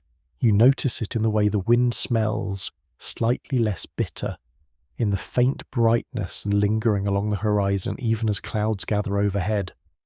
Progress has become more than a physical act. It has turned into a quiet hope, shared by everyone aboard. You stand near the rail and watch the water darken beneath fading light. Reflections stretch and distort across its shifting surface, creating patterns that seem to move with intention. Around you, the crew works through familiar routines. Oars dip when wind falters, then rest again as the sail catches another steady push. One widely recognized historical fact is that return voyages during winter demanded as much vigilance as the outward journey. Crews often faced unpredictable weather fatigue and dwindling supplies while attempting to navigate towards safer waters. Survival required sustained focus even when the promise of home lay somewhere ahead. A curious seafaring habit comes to mind as you observe a sailor carefully rearranging his belongings beneath the bench. Some northern mariners were known to keep small personal objects close at hand during the final stages of a voyage, believing that proximity to tokens of home or family could guide them safely back. Whether this belief stemmed from deep spiritual conviction or simple longing is difficult to know. Yet you sense how memory itself can serve as a compass when landmarks remain unseen. The longship continues to respond with quiet resilience. An established historical observation suggests that such vessels were not merely tools of travel, but extensions of communal identity. Their presence shaped confidence, reinforced cooperation, and offered tangible proof that human ingenuity could endure harsh conditions. You feel this connection now in the way sailors move with renewed care, treating each plank and rope as part of their collective fate. Clouds gather once more, though their edges appear softer than those that heralded earlier storms. Snow begins again in fine drifting threads that blur the boundary between sea and sky. You wrap your cloak tighter and listen to the layered sounds surrounding you. The creak of wood, the whisper of wind, the distant slap of water against the hull. Each noise becomes a familiar rather than a warning. A lingering scholarly discussion surfaces as you consider the emotional landscape of return journeys. Researchers still debate how anticipation of landfall influenced decision-making among early sailors. Some argue that eagerness to reach safety could lead to reckless choices. Others suggest that the prospect of home strengthened discipline and sharpened awareness. Observing the crew's steady composure, you suspect that experience tempered both hope and caution. Food is distributed in careful portions once again. Supplies feel lighter now, both physically and symbolically. You accept a final strip of smoked meat and chew slowly, aware that each bite marks the nearing end of this shared ordeal. Around you, conversation grows slightly more animated. Stories are exchanged in quiet tones, fragments of memory offered like small gifts. The captain studies the sky with patient concentration. His posture reveals neither relief nor anxiety. Leadership here remains grounded in the present moment. You realize that survival depends on resisting the temptation to assume the journey's conclusion before it truly arrives. Birds appear again near dusk, their distant shapes crossing the fading light in brief arcs of motion. You watch them with renewed attention, recognizing their significance as messengers of changing conditions. Their presence suggests proximity to land, though certainty remains elusive. The longship glides onward through water that reflects muted shades of steel and silver. Within you, fatigue and determination coexist in uneasy balance. Muscles ache, hands remain rough and numb. Yet a quiet resilience has taken root, shaped by days of endurance and nights of uncertain rest. As darkness settles, you draw a slow breath of cold air and focus on the steady forward motion of the ship. Winter's challenges have not ended, but the path home begins to reveal itself in subtle signs. The voyage continues, guided by the memory skill and the shared resolve to reach safer shores. The sea begins to change in ways that feel both subtle and unmistakable. You notice it first in the colour of the water, which shifts from deep steel grey to a softer tone touched with green. Swells still rise beneath the longship, yet their rhythm feels more familiar now, less unpredictable than the heavy surges of open winter waters. Wind moves across your face with a gentler edge. You draw a long breath and realize that hope has begun to take shape, fragile but persistent. You stand near the prow and scan the horizon with quiet intensity. Shapes appear there from time to time, darker smudges against the dim sky that vanish when you look too closely. The crew senses the change as well. Movements grow quicker. Voices carry a note of anticipation that had been absent during the worst storms. One widely acknowledged historical fact is that the approach to land after prolonged sea travel often brought both relief and renewed vigilance for Viking sailors. Coastal waters could hide reefs, shifting currents, or sudden squalls, even when the broader ocean seemed calmer. A curious detail from maritime life drifts into your thoughts as you watch a sailor adjust his cloak with deliberate care. That's all. Some seafarers were known to don their best garments before landfall, not out of vanity, but as a sign of respect for the communities awaiting them. Whether this custom reflected pride, superstition, or social expectation remains uncertain, yet you notice how several crew members straighten their posture and tidy their gear, as though preparing for an audience beyond the waves. The longship continues forward with steady determination. An established historical observation suggests that crews often felt a lingering disorientation when nearing shore after days of relentless motion. The body remained attuned to the sea's rhythm even as the promise of solid ground drew closer. You sense this within yourself now. Balance comes easily on the shifting deck, yet the thought of standing still again feels strangely unfamiliar. Clouds thin as afternoon light brightens, revealing faint outlines along the distant horizon. Perhaps they are cliffs, perhaps only shadows cast by drifting mist.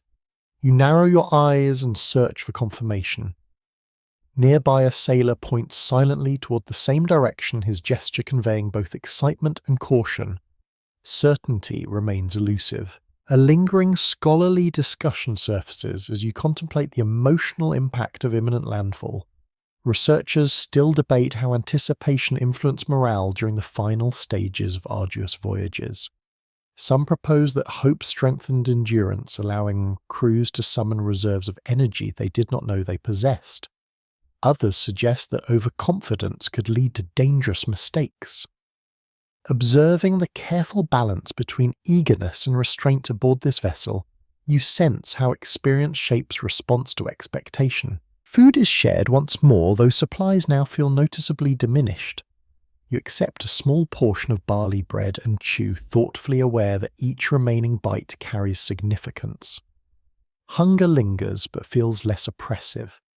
The thought of warmth and shelter ahead tempers discomfort with quiet optimism. Birds return in greater numbers as evening approaches, their cries echoing across the water with familiar reassurance. You watch them wheel and dive, tracing invisible pathways that suggest nearby land. Their presence stirs a ripple of excitement among the crew.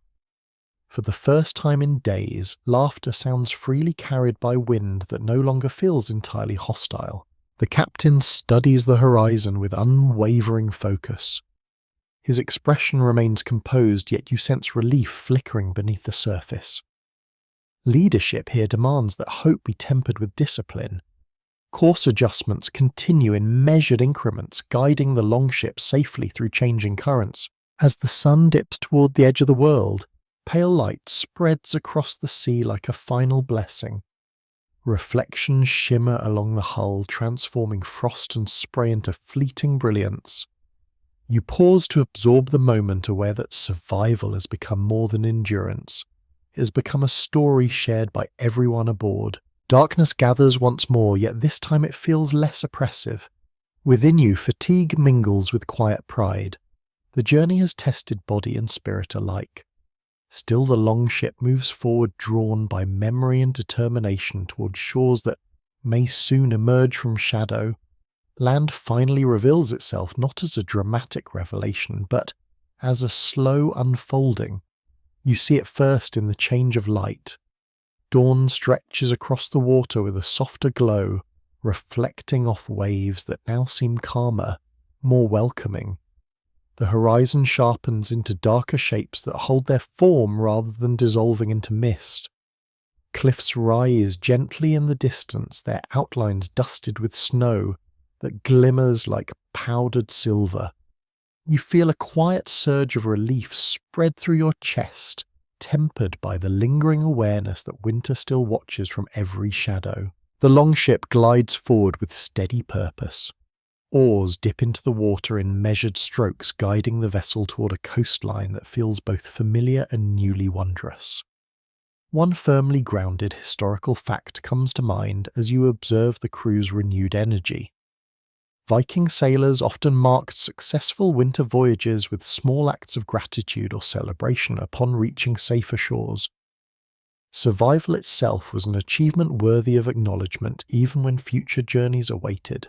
A curious maritime anecdote surfaces as you notice one sailor remove a carved pendant from beneath his cloak and hold it briefly to the morning light. Some seafarers believe that exposing protective charms to the first clear view of land strengthened their power for future voyages. Whether this ritual held deep spiritual significance or simply reflected personal habit remains uncertain, yet the gesture carries quiet emotion, a private recognition of endurance and return. The sea grows increasingly gentle as you approach the coast.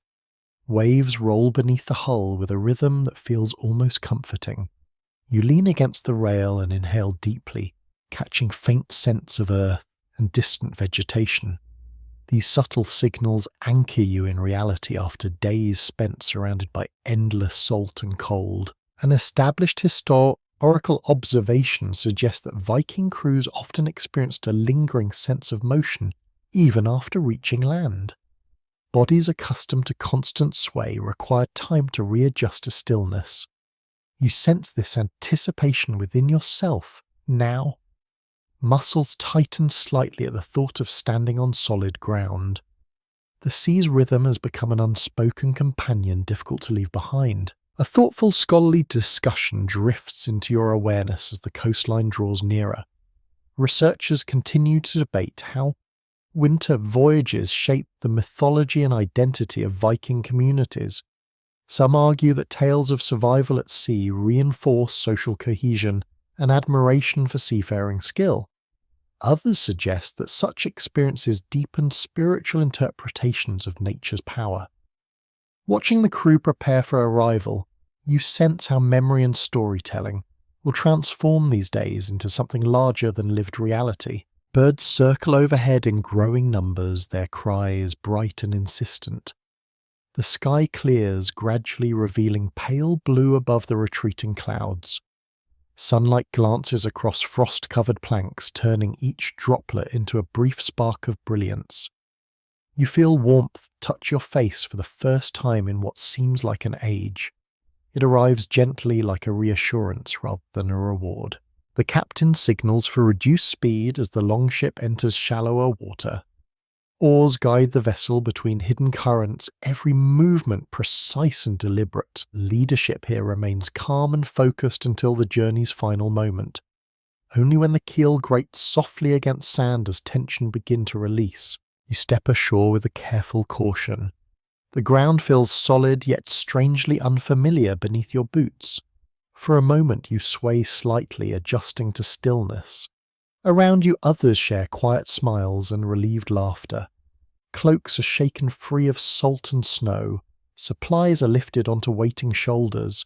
Survival has shifted from immediate struggle to reflective awareness. Now the story begins to slow just as your breathing does. You walk a short distance along the shore and pause to look back at the longship resting in gentle surf. Its curved form glows faintly in morning light, both humble and heroic. The sea beyond stretches vast and silent, no longer threatening, yet never entirely tame. You feel fatigue settle deeper, but it is no longer burdened by fear. Instead, it carries the soft weight of completion. Each challenge faced has become part of a quiet memory shaped by wind, cold, and determination. You imagine future nights when this voyage will be retold beside warm fires, its dangers softened by time. The air grows calmer still. Sounds fade into gentle murmurs of tide and distant gulls. You lower yourself onto a patch of dry grass and allow your eyes to rest.